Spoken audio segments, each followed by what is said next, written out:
During this lesson, we will be looking at the flight director system. We will see how information is displayed to the pilots, the components and inputs required for the system to work, and then look at the typical dual flight director system.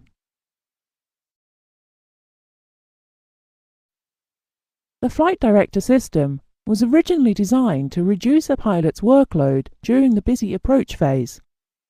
To do this, the original artificial horizon was replaced by an attitude director indicator, ADI, which could display pitch and roll attitude commands provided by the flight director system.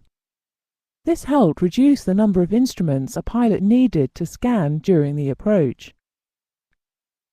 The flight director system uses one of two ways to display the information, either using twin bars forming crosshairs or a V-bar.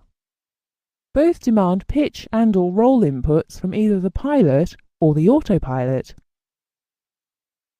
With the twin bars, the vertical pointer displays roll commands, and the horizontal one displays pitch commands. The V-pointer moves as a whole unit to command roll and/or pitch inputs. A fly-up command is displayed like this. Fly down is displayed like this. Fly up and left looks like this. And when commands have been satisfied, the pointers are centralized like this. The attitude director indicators are being replaced by electronic primary flight displays, which are part of the modern electronic flight instrument system. They not only include the above indications, but also can display much more information. This includes indicated airspeed, pressure altitude, vertical speed tapes, and sometimes part of the navigation display. The flight mode annunciator is at the top of the display and indicates the modes and status of the flight director, autopilot, and autothrottle systems. The horizontal situation indicator is a gyromagnetic compass display which has added navigation information. On the mode control panel, we have a heading select switch which, when selected, allows the heading bug selector to select the heading for the flight director to follow. On some older aeroplanes, the heading bug selector is on the HSI. Also on the mode control panel is a course selector which allows a course to be selected for the flight director to follow when in VOR lock, which we will look at in the next lesson on flight director modes of operation. We have already discussed the displays used by the flight director system. Now let's look at the components that provide the information to those displays. The heart of the system is the flight director computer, which gathers and processes the information. Between the computer and the displays is an amplifier or symbol generator. The amplifier will amplify the signals so they can drive motors in the displays. This is used on older systems. The symbol generator generates symbols which are then displayed on the primary flight or navigation displays. In older aeroplanes, there are analog inputs from the air data computer and vertical gyro. The signals are converted via a digital converter into a digital output so that modern displays and autopilots can be used. In more modern aeroplanes, the vertical gyro is replaced by an inertial navigation system or inertial reference system, as they have much more sensitive gyros. The flight director system also requires inputs from the VOR ILS systems to enable it to display the aeroplane's position in relation to these navigation aids.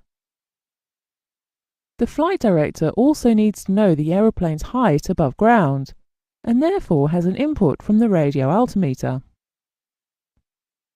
The flight director system needs to know heading information, which in more modern aeroplanes is supplied by the inertial navigation or inertial reference system units, but in older aeroplanes was supplied by a gyro compass. In addition, we require a means of inputting information into the flight director system, and for that we have mode controllers, or a mode control panel. We will look at this in more detail during the next lesson on flight director modes of operation. To be able to operate the system successfully, crews need to know which mode the flight director is operating in, and so we have flight mode annunciators, normally displayed on the top of the primary flight display, or separate mode annunciators on the pilot's panels for analog displays.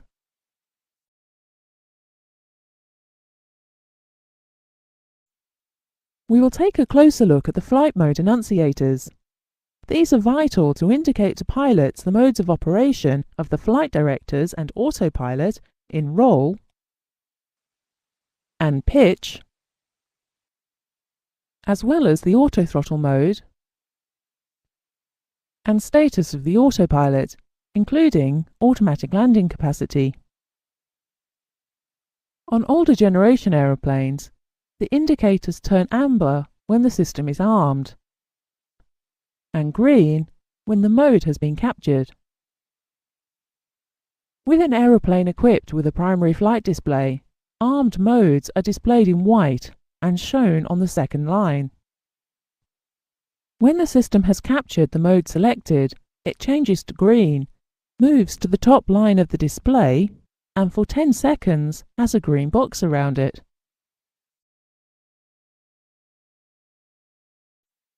Most modern aeroplanes are fitted with at least a dual flight director system. This allows for redundancy.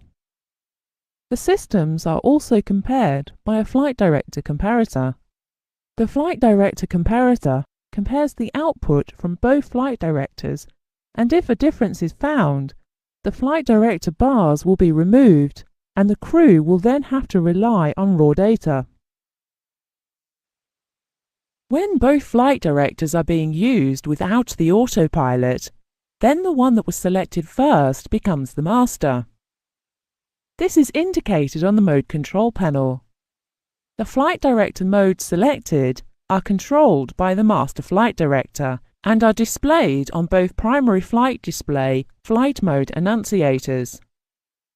Having two flight director systems also means if one system should fail, then as long as the display equipment is serviceable, both can display the remaining flight director. This is normally achieved automatically in modern generation aeroplanes and by a switch selection in older aeroplanes.